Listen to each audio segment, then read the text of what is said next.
আমাদের দেশের বাইরে কিছু ভাই আছেন যারা ইউটিউবার যারা আছে তাদের যেন কোনো কাজ নাই, বিএনপিকে ক্ষতিগ্রস্ত করাই হলো তাদের কাজ।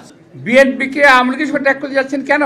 পানি আর তেল কখনো মিলে না, অর্থাৎ গণতন্ত্র আর আওয়ামী লীগ একসঙ্গে যায় না। বারবার বলেছি যে আমরাও নিজেরা জেলে গেছি।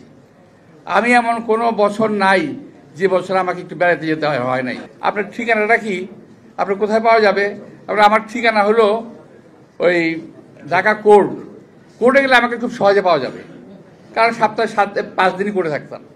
আমরা বাংলাদেশ জাতীয়তাবাদী দল সহ বাংলাদেশের বহু সকল রাজনৈতিক দল এই সরকারকে সার্থক করার জন্য, ভালো রাখার জন্য আমরা চেষ্টা করছি যাতে এই সরকারের সার্থকতার মধ্য দিয়েই এই দেশের বিজয় এবং এই দেশের গণতান্ত্রিক যে আমাদের আশা আকাঙ্ক্ষা পূরণ হবে। কিন্তু এটাকে ব্যর্থ করার জন্য একটা প্রচেষ্টা চলছে। এটাই সরকারের মধ্যে লুক্কায়িত কিছু লোক আছে, কিছু নতুন জুটেছে, আবার আগেও ছিল, নতুন জুটেছে। তারা সরকারকে কোনো রকম, অর্থাৎ আমাদের সদ্য ডক্টর ইউনূস সাহেবকে হয়তো বিভিন্নভাবে ভুল পথে পরিচালিত করার চেষ্টা করছে। আর আমরা বিএনপি এবং অন্যান্য দলগুলো আমরা ওনাকে সঠিক রাস্তায় নেওয়ার চেষ্টা করছি। এই জন্য আমরা মাঝে মাঝে প্রায় যাই, দেখা করতে যাই, সাথে কথাবার্তা বলি।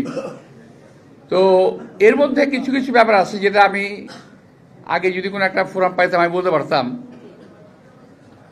কিছু কিছু লোক বিএনপিকে আওয়ামী লীগের সঙ্গে ট্র্যাক করার চেষ্টা করতেছে। খেয়াল করে দেখবেন আপনারা, আওয়ামী লীগের সঙ্গে ট্র্যাক করার চেষ্টা করতেছে কিছু কিছু লোক দেশে এবং দেশের বাইরে থেকে। আমাদের দেশের বাইরে কিছু ভাই আছেন যারা মোটামুটি ব্লগার, যারা ইউটিউবার যারা আছে, তাদের যেন কোনো কাজ নাই, বিএনপিকে ক্ষতিগ্রস্ত করাই হলো তাদের কাজ। আর একটা কথা কি বলি জানেন? স্বাধীনতা, সংবাদপত্রের স্বাধীনতা। আমাদের সেক্রেটারি জেনারেল বলেছিলেন যে সংবাদপত্রের স্বাধীনতার জন্য সারা জীবন সংগ্রাম করেছি। আমি ওনার কথাকে সাধুবাদ জানাই। সেই কথার উপরে নিয়েই আজকে অনেক কথা হচ্ছে। আমি বলতে চাই এইভাবে, সংবাদপত্রের স্বাধীনতা তো অবশ্যই থাকতে হবে। এই বিএনপি মানুষের কথা বলার জন্যে, মানুষের কথা বলার অধিকারের জন্যে, সংবাদপত্রের স্বাধীনতার জন্য 17টা বছর রাজপথে আমরা যুদ্ধ করেছি। আমাদের হাজার হাজার কর্মী গুম হয়েছে, আমাদের হাজার হাজার কর্মী আহত হয়েছে, পঙ্গু হয়েছে, জেলে গেছে। আমরা বারবার বলেছি যে আমরাও নিজেরা জেলে গেছি। আমি এমন কোনো বছর নাই যে বছর আমাকে একটু বেড়াতে যেতে হয় নাই, কম বেশি গেছি আমি। এবং জেলখানায় আমাকে যখন অনেকে প্রশ্ন করতো, ভাই আপনার ঠিকানাটা কি? আপনার কোথায় পাওয়া যাবে?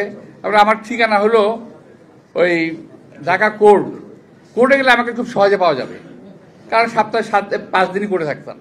তো ভাই, আমরা এত কষ্ট করার পরে আওয়ামী লীগের সময় আজকে যারা বলতে চান দেশে এবং বিদেশে, তাদেরকে আমরা বলি যে আপনাদের উদ্দেশ্যটা আসলে কি?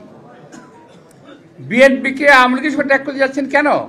বিএনপি আওয়ামী লীগ, অর্থাৎ গণতন্ত্র আর আওয়ামী লীগ একসঙ্গে যায় না। বিএনপি এবং গণতন্ত্র একসঙ্গে যেতে পারে। বিএনপি একটি গণতান্ত্রিক দল। আমরা প্রমাণ করেছি বারবার ক্ষমতা হস্তান্তর করে। দেশনেত্রী বেগম খালেদা জিয়া বারবার ক্ষমতা হস্তান্তর করে পদত্যাগ করেছেন, মনে আছে আপনাদের?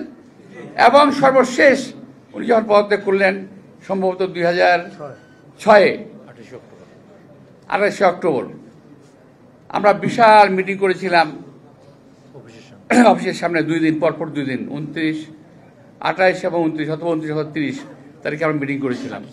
সেখান থেকেই দেশনেত্রী বেগম খালেদা জিয়া বক্তব্য রেখে প্রেসিডেন্ট যান, ওখানে গিয়ে পদত্যাগ করেন। আমরা প্রমাণ করেছি আমরা গণতান্ত্রিক দল।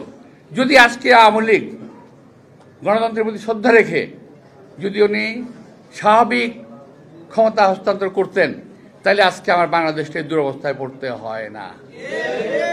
আজকে কিছু ফালতু লোক বাংলাদেশ নিয়ে কথা বলতে পারে না। তো যারা বলছেন আওয়ামী লীগকে বিএনপির সঙ্গে ট্যাগ করছেন কিংবা বিএনপিকে আমরা ত্যাগ করছেন, এটা মনে রাখবেন, পানি আর তেল কখনো মিলে না।